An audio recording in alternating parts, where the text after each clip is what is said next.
Ei! Eles são chamados de os descalços.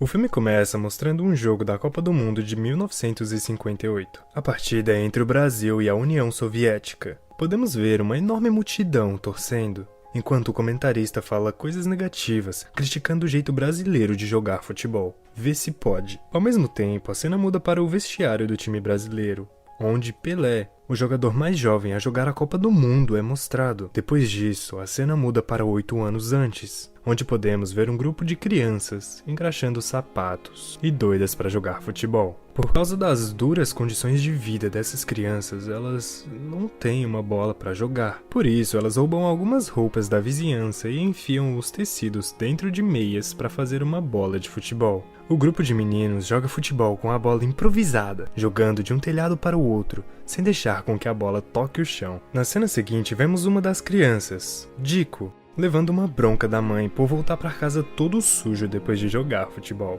Quem nunca? Na próxima cena, um grupo de homens, incluindo o pai de Dico, está ouvindo uma partida de futebol em um restaurante. É a final da Copa do Mundo, de 1950, entre Brasil e Uruguai, e todos estão torcendo para que o Brasil ganhe. Enquanto isso, as crianças são vistas em um buraco no telhado, quebrado do restaurante, tentando obter informações sobre a partida. Infelizmente, o Brasil perde o jogo, o que faz o pai de Dico romper em lágrimas. Ao ver seu pai chorar, Dico promete que um dia ele vai ganhar a Copa do Mundo para o Brasil. No dia seguinte, a mãe de Dico o leva para seu local de trabalho, uma mansão gigante onde ela trabalha limpando o chão. Lá ela explica para Dico como seu pai arruinou sua carreira depois de uma lesão, e que essa é a razão dela não querer que ele jogue futebol. Assim que ele sai da cozinha, um grupo de meninos ricos entra no lugar e começam a falar sobre diferentes jogadores de futebol. Dico tenta participar da conversa e fala o nome de um jogador de futebol local, o Bale, mas ele acaba pronunciando o nome errado, como Pelé, o que faz os meninos debocharem e darem risada dele. Nesse momento, a mãe de Dico volta para a cozinha e pede ao menino que se desculpe, embora ele não tenha feito nada de errado.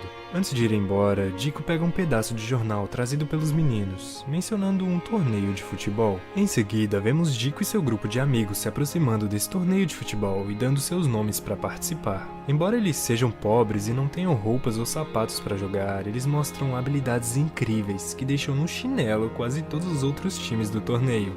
Então eles chegam às finais, onde jogam contra o mesmo time de meninos que zombaram de Dico na casa onde sua mãe trabalha. Os meninos são consideravelmente mais velhos do que Dico e seu grupo, e além disso têm roupas e sapatos adequados para jogar. O líder do time tira sarro dos amigos de Dico, provocando-os e chamando-os de time dos meninos descalços, já que eles estão participando do torneio sem usar chuteiras. Mal sabem eles que assim que é bom.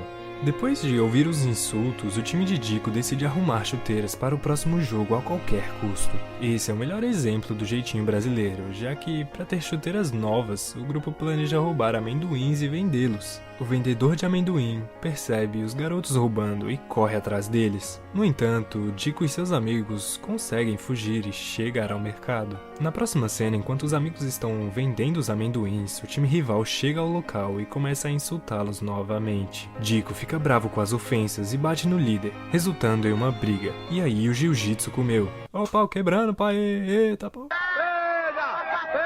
Em casa, a mãe de Dico pergunta sobre os machucados, e o menino responde que seu professor bateu nele.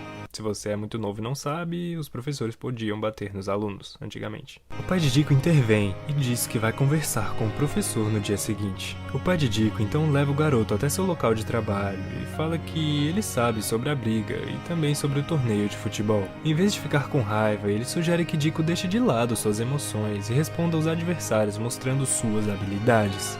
Dico se sente muito feliz ao perceber que seu pai está do seu lado.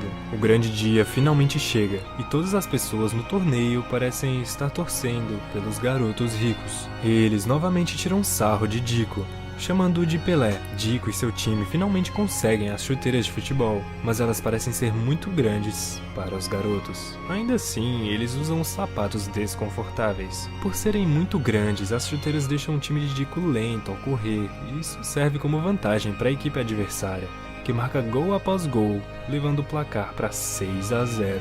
Dico e seu time ficam desesperados com a situação e furiosos com os adversários por causa de seu jogo sujo. Dico, enfurecido, tenta atacar o líder do time adversário, mas desiste depois de ver seu pai na torcida. Ele então decide tirar os sapatos desconfortáveis e jogar como eles sempre jogaram nas ruas. A bola está com ele. Dico se esquiva dos adversários, surpreendendo a multidão com suas habilidades incríveis e marcando o primeiro gol. Logo, todos os seus companheiros tiram as chuteiras grandes demais e começam a jogar do seu jeito. É então que o jogo dá uma grande reviravolta e o time de Dico começa a dominar a partida. Todos os seus companheiros conseguem driblar os adversários e marcar gols, fazendo o placar ficar 6-5. Infelizmente, Dico e seu time perdem o jogo, mas a multidão parecia estar impressionada com o desempenho fascinante dos garotos. Então começam todos juntos a cantar o nome Pelé. Assim que o jogo termina, os garotos avistam os homens de quem eles roubaram os amendoins.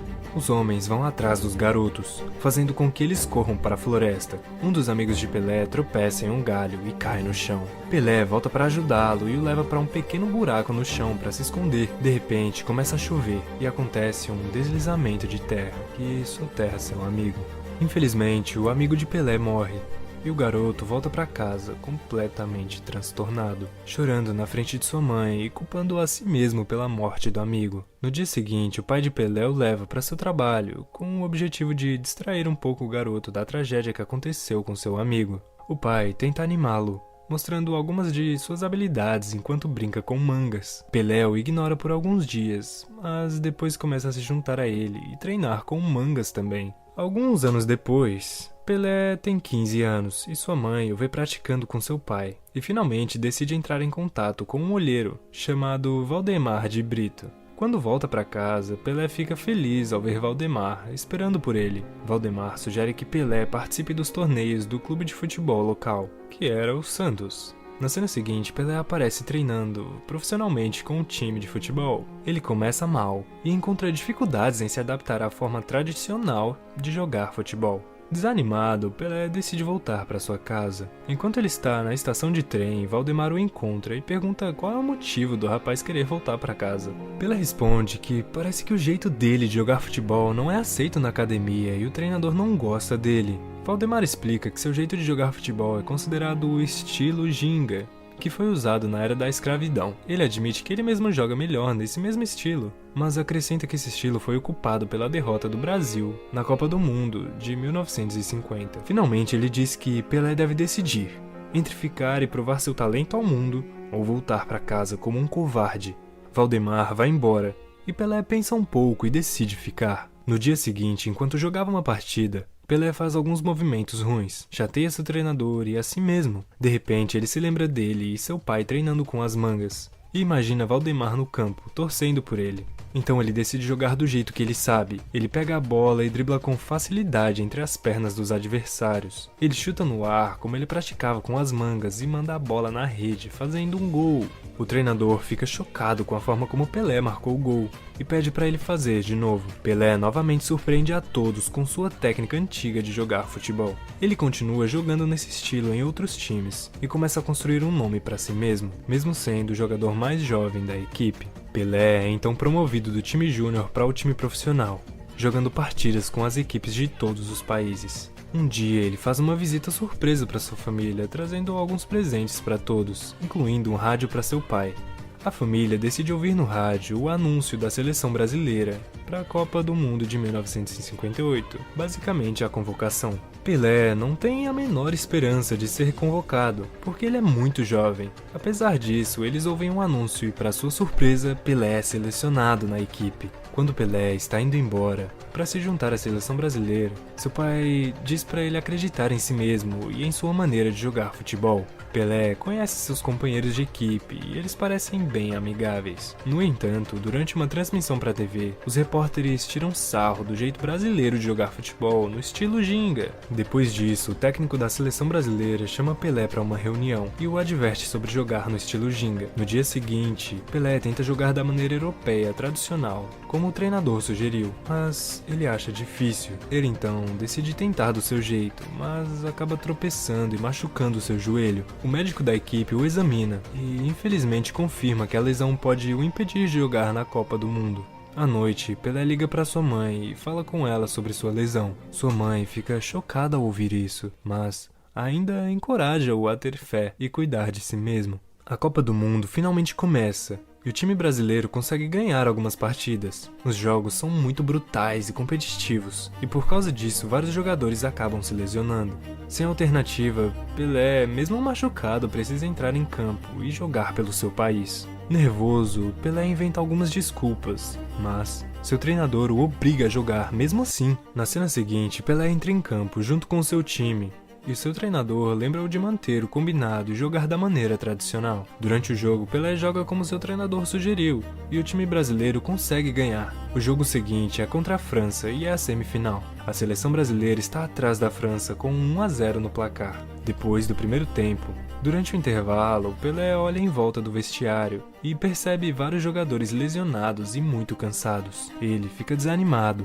se aproxima de um de seus companheiros e pede para substituí-lo no segundo tempo. Mas seu companheiro de time se recusa, dizendo que ele não está no estado mental adequado para jogar futebol. Ele acrescenta ainda que está farto do jeito europeu tradicional de jogar e quer jogar no estilo ginga, como eles costumavam fazer durante a infância. Ele então sugere a Pelé jogar no estilo ginga e ganhar o jogo para seu time. Já na metade do segundo tempo, Pelé entra em campo e quando ele perde um passe, ele se lembra de seu companheiro de equipe sugerindo que ele jogasse no estilo deles. Pelé então joga a bola e começa driblando entre os jogadores com facilidade e perfeição. Todos ficam chocados, olhando Pelé quicando a bola por cima dos adversários para marcar um gol majestoso para sua equipe. Após empatar, Pelé consegue fazer mais 2 gols e assim conquista a vitória para seu time, garantindo lugar nas finais. Com a final agora, contra a Suécia se aproximando, o técnico da seleção brasileira marca uma reunião e ordena que o time jogue de forma tradicional. Ele tenta ensinar algumas táticas inteligentes e também sugere que eles imitem a formação do time sueco nos jogos. Durante o treino, ele tenta fazer os jogadores jogarem como o time sueco, mas não vê nenhuma melhora no jogo. Durante a coletiva de imprensa entre os dois times, o técnico da Suécia debocha do jeito brasileiro de jogar. Ele também diz que se o Brasil continuar a jogar nesse mesmo estilo, vai acabar perdendo as finais, assim como aconteceu na Copa de 1950. Frustrado com o treinador do time adversário desmoralizando a seleção brasileira, o treinador se retira da conferência. À noite, Pelé liga para o pai e revela sobre a terrível situação do time. Ouvindo isso, seu pai sugere que ele se reúna com seu time, como costumava fazer durante a sua infância. No dia seguinte, pensando em unir o time, Pelé desafia os jogadores a jogar a bola, começando no hotel até o farol mais próximo. No início, todos os jogadores se recusam, mas logo eles concordam em se juntar à ideia de Pelé.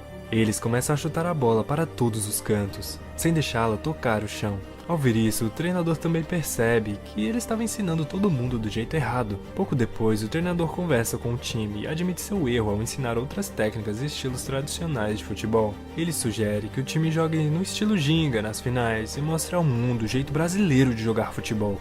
Ele ainda incentiva a equipe a aproveitar o jogo e ter um jogo incrível contra a Suécia na final. É o dia da final e ambos os times estão prontos para se enfrentar em campo. Ouve-se o apito e a seleção sueca marca o primeiro gol apenas 4 minutos depois da partida começar. Todos os torcedores brasileiros estão em choque com os jogadores suecos girando em torno de Pelé, impedindo-o de pegar a bola.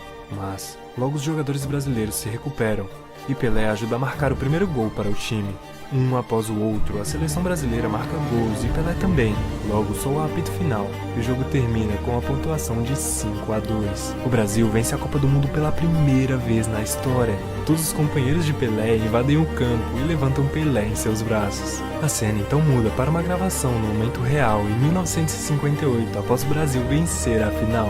É na última cena que vemos como Pelé foi declarado Tesouro Nacional pelo presidente brasileiro em 1961. Pelé detém o recorde mundial de mais gols e também é o jogador mais jovem a marcar um gol na Copa do Mundo. Ele também é o único jogador a ganhar 3 Copas do Mundo. O filme chama-se Pelé, o Nascimento de uma Lenda. Cara, esse filme aqui é muito legal, de verdade. Eu recomendo muito vocês assistirem ele inteiro, porque obviamente tem muitos detalhes que nós não conseguimos colocar em 10 minutos. Se você gostou desse vídeo, tem outros tão bons quanto esse aqui. Então assiste aí, peste.